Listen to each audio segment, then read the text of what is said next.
कुछ ऐसे महान ऋषि जिनकी तपस्या से देवता भी कांप उठते थे, जिनके श्राप से राजाओं के भाग्य बदल जाते थे और जिनके वरदान से मृतकों को जीवन मिल जाता था।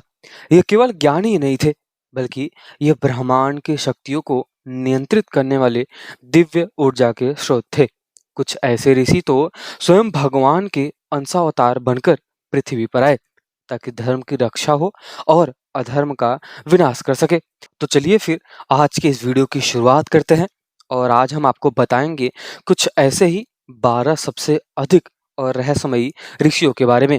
और सबसे अंत में खुलासा होगा उस एक ऋषि का जो था इन सभी में सबसे अधिक शक्तिशाली। तो बस वीडियो में अंत तक जरूर बने रहे और वीडियो को लाइक करना और सब्सक्राइब तो अवश्य कर देना और जाते जाते अपने दोस्तों को शेयर करना बिल्कुल ना भूले, क्योंकि आपके शेयर से हमारी भी कुछ मदद हो जाती है। तो चलिए फिर आज के इस वीडियो की शुरुआत करते हैं महर्षि भृगु के साथ। महर्षि भृगु ब्रह्मा जी के मानस पुत्र थे और सप्त ऋषियों में से एक माने जाते थे। इनका विवाह ख्याति से हुआ था। कुछ पुराण जैसे कि पद्म और गरुड़ पुराण के अनुसार देवी लक्ष्मी का जन्म ऋषि भृगु और उनकी पत्नी ख्याति से हुआ था। और ऐसा भी बताया जाता है कि उनका नाम भारद्वाज भी रखा गया और इन्होंने भृगु संहिता की रचना की, जो प्राचीन ज्योतिष ग्रंथ है। महर्षि भृगु ने संजीवनी विद्या की खोज की थी। यह दिव्य विद्या आगे चलकर उनके ही पुत्र शुक्राचार्य को प्राप्त हुआ था। एक समय महर्षि भृगु ने ब्रह्मा, विष्णु और शिव की सहनशीलता की परीक्षा लेने के लिए उद्देश्यपूर्वक उनका अपमान किया। ब्रह्मा जी और भगवान शिव ने तो उन्हें क्रोधित कर दिया और अंततः जब भृगु जी भगवान विष्णु की छाती पर जोर से अपना पैर जमा दिया, तो भगवान विष्णु ने क्रोधित होने के बावजूद उनके पैर को पकड़कर उनसे क्षमा मांग लिया और कहा कि हे प्रभु, मेरी कठोर छाती से आपके पैर को चोट तो नहीं लगी। यह देखकर भृगु ऋषि बहुत ही अधिक प्रसन्न हुए। अब आते हैं महर्षि कपिल। ये सनातन धर्म के महान तपस्वियों में से एक माने जाते थे। ये भगवान विष्णु के अंशावतार थे। महर्षि कपिल को सांख्य दर्शन के प्रवर्तक रूप में माना जाता है, जो कि भारतीय दर्शन की 6 प्रमुख शाखाओं में से एक है। और ऐसा भी बताया जाता है कि उनकी तेजस्विता इतनी प्रबल थी कि कोई भी उनके क्रोध को सहन नहीं कर सकता था और उनका आश्रम गंगा सागर के संगम पर था। और ऐसा भी कहा जाता है कि राजा सगर के 60,000 पुत्र जब वहां पहुंचे तो कपिल मुनि के तेज को पहचान न सके और उन्हें अपमानित करने लगे, लेकिन उनकी दृष्टि मात्र से ही वे भस्म हो गए।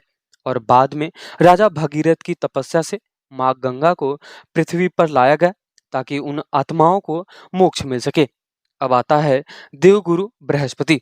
इनको वैदिक साहित्य में बृहस्पति कहा जाता है, जो कि देवताओं के हित के लिए मंत्रों का उपयोग करते हैं। ये त्रिदेवों के मुख्य प्रथमदर्शिता हैं और देवासुर संग्राम में दिव्य मंत्रों द्वारा देवताओं को विजय दिलाते हैं। और ज्योतिष शास्त्र में इन्हें गुरु ग्रह के रूप में पूजा जाता है, जो कि जातक को धार्मिकता, विद्या और मोक्ष प्रदान करता है। इनके बृहस्पति सूत्र वैदिक व्याकरण के मूल आधार हैं और बृहस्पति संहिता में राजधर्म का विस्तृत विवेचन मिलता है। अब आगे आते हैं गुरु शुक्राचार्य। ये असुरों के प्रामाचार्य तथा मंत्र तंत्र विद्या के सर्वश्रेष्ठ ज्ञाता माने जाते हैं। इन्होंने भगवान शिव से वर प्राप्त करके दिव्य शक्तियां अर्जित की थी।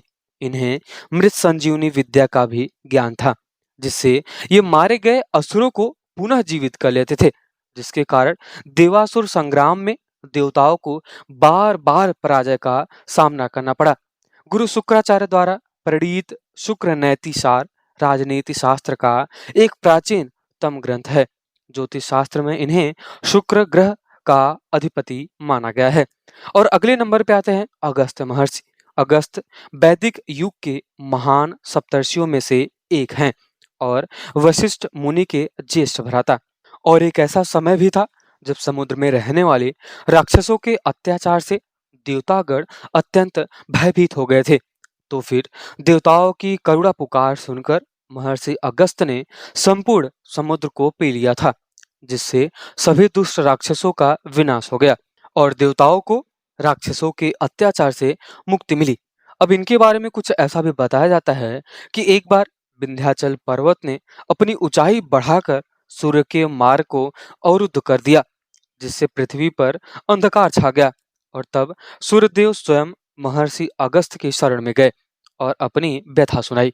महर्षि अगस्त्य ने विंध्याचल पर्वत को स्थिर करते हुए कहा कि जब तक मैं दक्षिण देश से वापस न लौटूं, तब तक तुम इसी प्रकार नीचे झुके रहना और स्थित रहना। विंध्याचल पर्वत ने महर्षि अगस्त्य के वचनों का पालन करते हुए नीचे झुके और अगस्त्य जी दक्षिण देश से वापस ही नहीं लौटे। और अब अगला नाम आता है महर्षि भरद्वाज का। ये वैदिक ऋषियों में अग्रणी थे, जिन्होंने ऋग्वेद के छठे मंडल के 765 मंत्रों की रचना की थी। और तो और अथर्ववेद में उनके 23 मंत्र मिलते हैं। भरद्वाज ने न केवल महान ऋषि थे, बल्कि प्रखर वैज्ञानिक भी थे। उन्होंने यंत्र, सर्वस्व, प्राचीन ग्रंथ, धनुर्वेद और राजशस्त्र जैसे ग्रंथों की रचना की थी। इन वेद से प्राप्त सावित्री अग्नि विद्या के ज्ञान से उन्होंने अमृत तत्व प्राप्त किया था।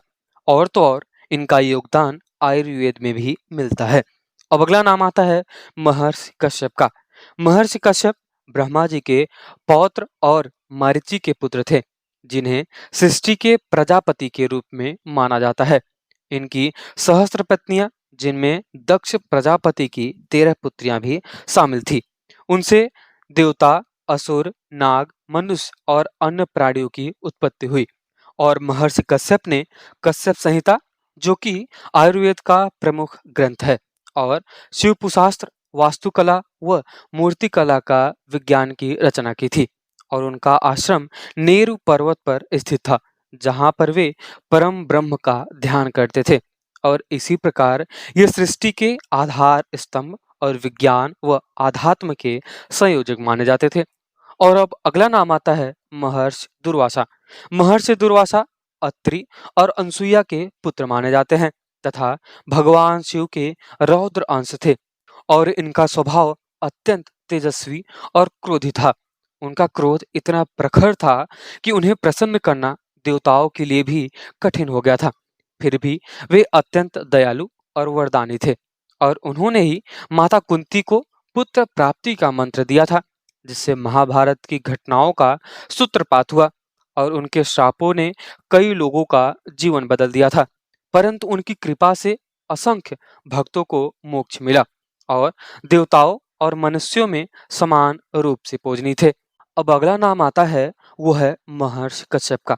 ये महान तपस्वी थे, जिन्होंने अपने तपोबल से यमुना नदी की धारा को परिवर्तित कर दिया था। इनके मंत्रों की शक्ति से कालकेय जैसे राक्षसों का निधन हो चुका था। और इनकी शक्तियों से महाभारत के रचयिता वेद व्यास जी का जन्म हुआ था। और ऐसा भी बताया जाता है कि इनके पास नक्षत्रों के गूढ़ रहस्यों का भी ज्ञान था। और अपनी अद्भुत तपस्या के बल पर इन्होंने मृत संजीवनी विद्या को भी प्राप्त किया था। और अब अगला नाम आता है, वो है महर्षि वेद व्यास जी का। व्यास जी को गुरुओं का भी गुरु माना जाता है और गुरु पूर्णिमा उन्हीं को समर्पित है। पुराणों के अनुसार वे भगवान नारायण के ही अवतार माने जाते हैं, जिन्होंने अपनी 28 बार वेदों का विभाजन किया और 18वें पुराण और महाभारत जैसे महाभारत की रचना की, जिसके लिए स्वयं भगवान श्री गणेश ने लेखन का कार्य किया। और उनकी दिव्य शक्तियों का प्रमाण यह है कि वे भूत और भविष्य दोनों देख सकते थे। वे ही गांधारी को 100 पुत्रों की प्राप्ति के वरदान दिए थे। और वनवास के दौरान उन्होंने ही युधिष्ठिर को ज्ञान दिया था, जिससे अर्जुन को दिव्य अस्त्र प्राप्त हुए थे। और उनकी अलौकिक शक्ति का सबसे बड़ा प्रमाण तो यह है कि उन्होंने ही अर्जुन और अश्वत्थामा द्वारा चला गए प्रलयकारी ब्रह्मशिरा शस्त्रों को बीच में ही रोक दिया था। और युद्ध के समाप्ति के पश्चात उन्होंने अपने तपोबल से भागीरथी के जल में मृत कौरव और पांडव पक्ष के सभी योद्धाओं को पुनर्जीवित कर दिया था, जिससे धृतराष्ट्र और गांधारी ने अपने सभी पुत्रों और संबंधियों को देखा था। अब अगला नाम आता है, वो है महर्षि वशिष्ठ का। महर्षि वशिष्ठ वैदिक काल के सबसे श्रेष्ठ ऋषियों में एक थे। ब्रह्मा जी के मानस पुत्र और सप्त ऋषियों में प्रमुख वशिष्ठ और सूर्यवंशी राजाओं का कुलगुरु होने का गौरव प्राप्त था और इनका आश्रम तपस्या और ज्ञान प्रमुख का केंद्र था। उन्होंने ही सर्वप्रथम भगवान श्री राम को ज्ञान और शास्त्र विद्या की शिक्षा दी थी, जिससे वे एक आदर्श राजा और योद्धा बने। ऋग्वेद के सप्तर्षि मंडल के दृष्टा महर्षि वशिष्ठ से संबंधित कई महत्वपूर्ण ग्रंथ भी हैं। आगे ऐसा भी बताया जाता है कि गुरु वशिष्ठ और गुरु विश्वामित्र के बीच कामदेव के गाय को लेकर कई संघर्ष ने इतिहास को रचा था।